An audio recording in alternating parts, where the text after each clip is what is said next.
Bismillahirrahmanirrahim. Assalamualaikum warahmatullahi wabarakatuh. Perkenalkan, nama saya Fakih Anelakin Nur Said dengan NIM 20.18415 dari kelas A, mata kuliah Teori Bahasa Otomata, Prodi Informatika Fakultas Teknologi Industri, Universitas Ahmad Dahlan. Di sini saya akan mempresentasikan bagaimana caranya memproses konteks free grammars dengan NLTK menggunakan bahasa pemrograman Python pada Jupyter Notebook. Yang pertama-tama kita sebelumnya butuh menginstal terlebih dahulu NumPy, NLTK, dan Ghostscript. Nah, bagaimana cara menginstalnya itu? Yang pertama, untuk NumPy sendiri kita akan menginstalnya dengan pip install NumPy pada Anaconda Prom. Lalu untuk NLTK-nya, yaitu kita harus mendownload terlebih dahulu pada website berikut. Lalu download NLTK dengan format zip terlebih dahulu, lalu diinstal, serta menginstal Ghostscript, yaitu pada website berikut, pada www.ghostscript.com. Kita download, lalu pilih sesuai dengan versi PC kita, seperti misalnya 64 bit atau 32 bit, atau menggunakan Windows dan OS lainnya. Lalu untuk installnya, yaitu kita bisa menginstal pada Anaconda Prom-nya dengan perintah berikut, pip install numpy, lalu pip install nltk, dan pip install Ghostscript. Lalu untuk membuka Jupyter Notebook, kita tinggal ketik saja Jupyter Notebook, maka nantinya akan muncul halaman Jupyter Notebook seperti berikut. Untuk Jupyter Notebook-nya kita bisa menggunakan New, lalu pilih notebook Python 3 atau Python 3, lalu kita bisa membukanya, maka akan tampil seperti berikut. Nah, ini untuk judul dari filenya, kita bisa mengubahnya seperti berikut, lalu rename, lalu di sini untuk kodenya atau heading atau markdown dan lain sebagainya. Nah, di sini saya sudah membuatnya. Yang pertama yaitu sebagai berikut, ada dengan judul CFG NLTK. Untuk selanjutnya saya membuat header seperti berikut, konteks free grammars dengan NLTK, lalu markdown-nya menjelaskan bahwa NLTK mendefinisikan banyak kelas yang berguna untuk bekerja dengan natural language. Di sini kita dapat melihat cara kerjanya dengan konteks free grammars menggunakan NLTK. Lalu pertama, membaca grammar atau tata bahasa dari string atau file dan mengakses rule-nya. Nah, guna dari install NLTK tadi yaitu sebagai berikut. Untuk diimpor, yaitu menggunakan import NLTK. Lalu di sini menggunakan perintah seperti berikut, groucho_grammar sama dengan nltk.cfg from string. Nah, from string ini kita mengambil stringnya. Stringnya yaitu ada sebagai berikut. Nah, sebelumnya kita bisa lihat penjelasannya.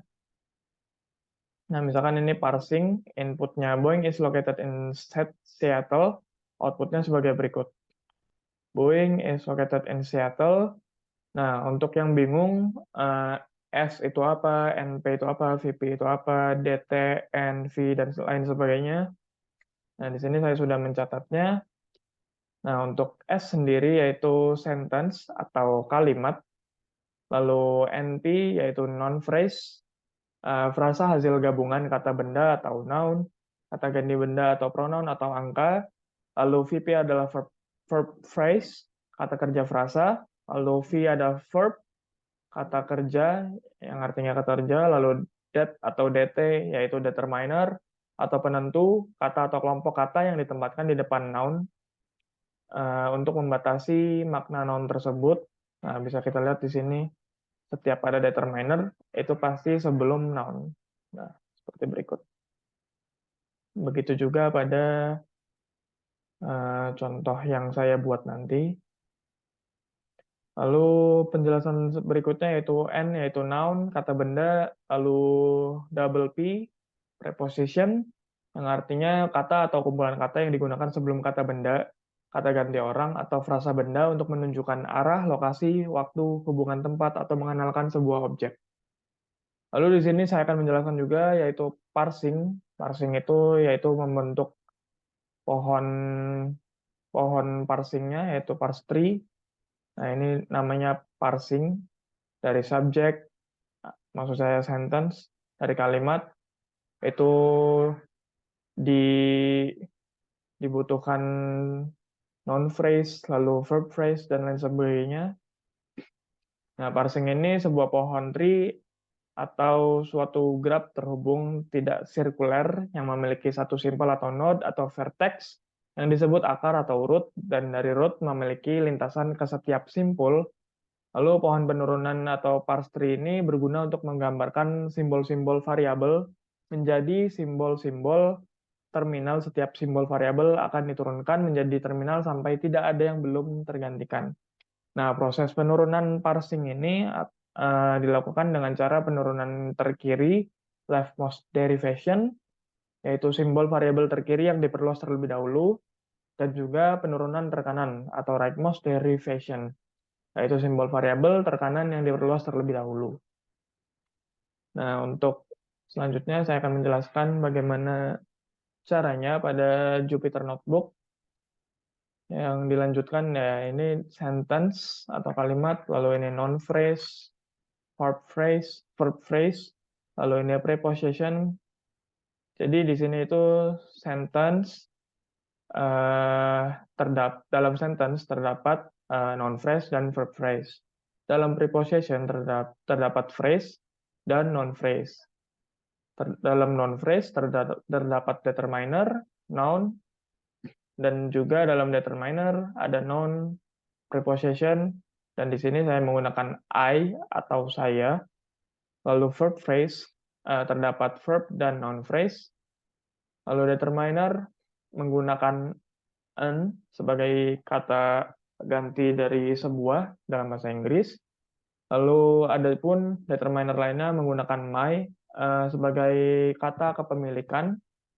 Lalu noun-nya itu kata bendanya adalah elephant dan pajamas. Lalu verb-nya itu kata kerjanya itu shot. Lalu phrase-nya itu in. Nah, dilanjut dengan kita menggunakan cek Groucho_grammar untuk mengecek grammarnya ini menggunakan berapa production. Dan di sini kita menggunakan 13 production. Lalu menggunakan maksud saya type Groucho_grammar, yaitu nanti menghasilkan nltk.grammar_cfg, yaitu metode yang akan kita gunakan. Lalu di sini ada startnya di sini dari sentence. Sentence-nya yaitu langsung menggunakan Groucho Grammar Production, diturunkan ke noun phrase, verb phrase, dan lain sebagainya dengan yang sudah diketik di sini tadi. Kita menggunakan noun phrase I, determiner an, determiner my, noun elephant, noun pajamas, verb shot, dan phrase in. Lalu di sini untuk NLTK grammar importnya dengan perintah berikut. Lalu dilanjut dengan grammar production non terminal untuk determinernya. Perintahnya sebagai berikut. Dan non terminal lagi untuk determiner selanjutnya. Lalu diproses untuk left yang tadi saya jelaskan, penurunan terkiri leftmost dan rightmost. Ini left, ini right. Left-nya ada noun phrase dan right-nya ada determiner dan noun. Lalu dilanjutkan dengan parsing-nya. Parsing-nya di sini ada penjelasan juga. NLTK hadir dengan parser yang telah diimplementasikan sebelumnya untuk CFG. Parsing kalimat dengan CFG mengembalikan daftar parse tree. Kita dapat melihat representasi string yang ada atau menggambar tree atau pohon secara grafis. Nah, di sini dengan perintah mengirimkan kata-kata yang akan dijadikan sebuah sentence atau kalimat. Kata-katanya yaitu yang disebutkan dari sebelumnya tadi, ada I shot an elephant in my pajamas. Nah, untuk print tree-nya atau pohonnya, yaitu sebagai berikut, print trees. Lalu bisa kita lihat untuk type tree-nya, nldk.tree.tree, untuk metode mengeluarkan tree-nya. Nah, di sini untuk menampilkan tree yang pertama, ini masih belum rapih. Yang pertama ada sentence, diturunkan ke noun phrase, ada I, lalu verb phrase-nya terbagi menjadi verb phrase, lalu preposition, verb phrase yang left derivation-nya diturunkan menjadi verb dan noun phrase, yang verb terdapat shall, yang noun phrase terdapat determiner dan noun, determinernya yaitu an, dan noun-nya 11 atau gajah. Lalu preposition yang right derivation-nya ada phrase, in, noun phrase-nya terbagi lagi menjadi determiner dan noun, determinernya yaitu my, kepemilikan dari kata saya, lalu noun menggunakan kata pajamas.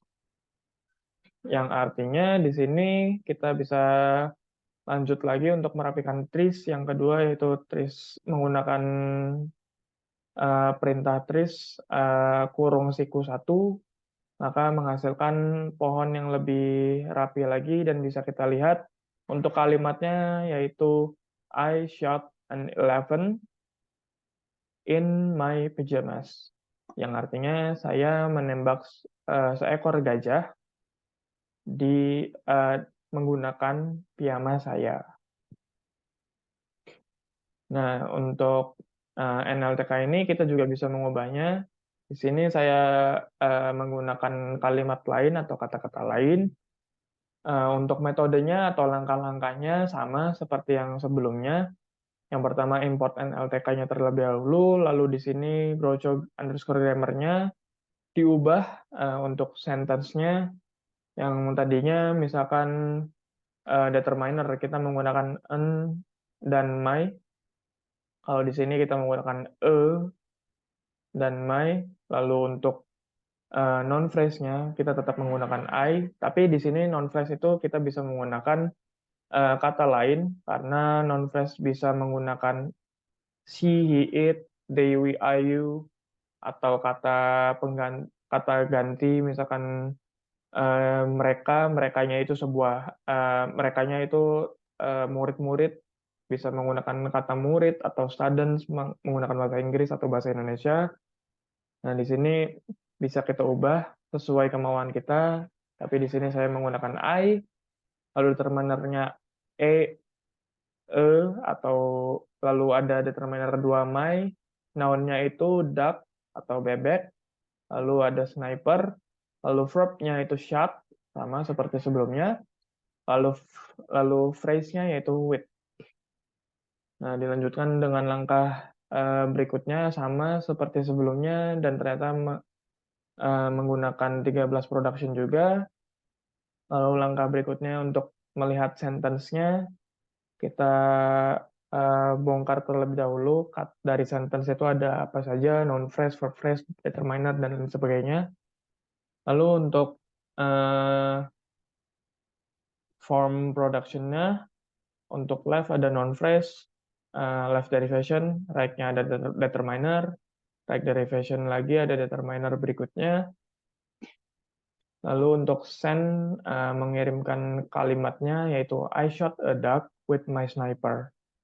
Lalu ini untuk print pohonnya dengan perintah berikut, maka menghasilkan output seperti berikut. Bisa dilihat pada tampilan layar kalian. Lalu ada type trees di sini untuk menampilkan pohonnya atau tree-nya sebagai bentuk dari parsingnya, dimulai dari send ini. Lalu pohonnya seperti berikut. Pohon utama, pohon yang pertama maksud saya, yaitu dengan menghasilkan sentence, noun phrase-nya I, untuk left derivation, lalu right derivation-nya verb phrase, menghasilkan verb phrase lagi, lalu ada verb-nya yaitu kata kerja shot, noun phrase-nya dibagi determiner dan noun, determinernya sebuah atau seekor, noun-nya duck, kata benda. Kata bendanya di sini sebuah hewan, yaitu bebek. Lalu untuk right derivation-nya lagi, untuk preposition-nya, phrase-nya menggunakan with, noun phrase-nya terbagi menjadi dua, determiner my, dan noun sniper.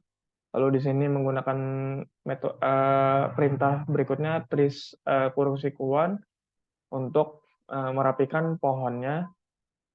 Bisa kita lihat kalimatnya dengan lebih rapi, I shot a duck with my sniper, atau saya menembak seekor bebek menggunakan sniper saya.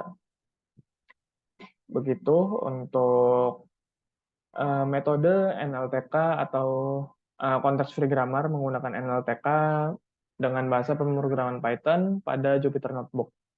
Mungkin itu saja yang bisa saya sampaikan, kurang lebihnya mohon maaf. Wabillahi taufiq wal hidayah. Wassalamualaikum warahmatullahi wabarakatuh.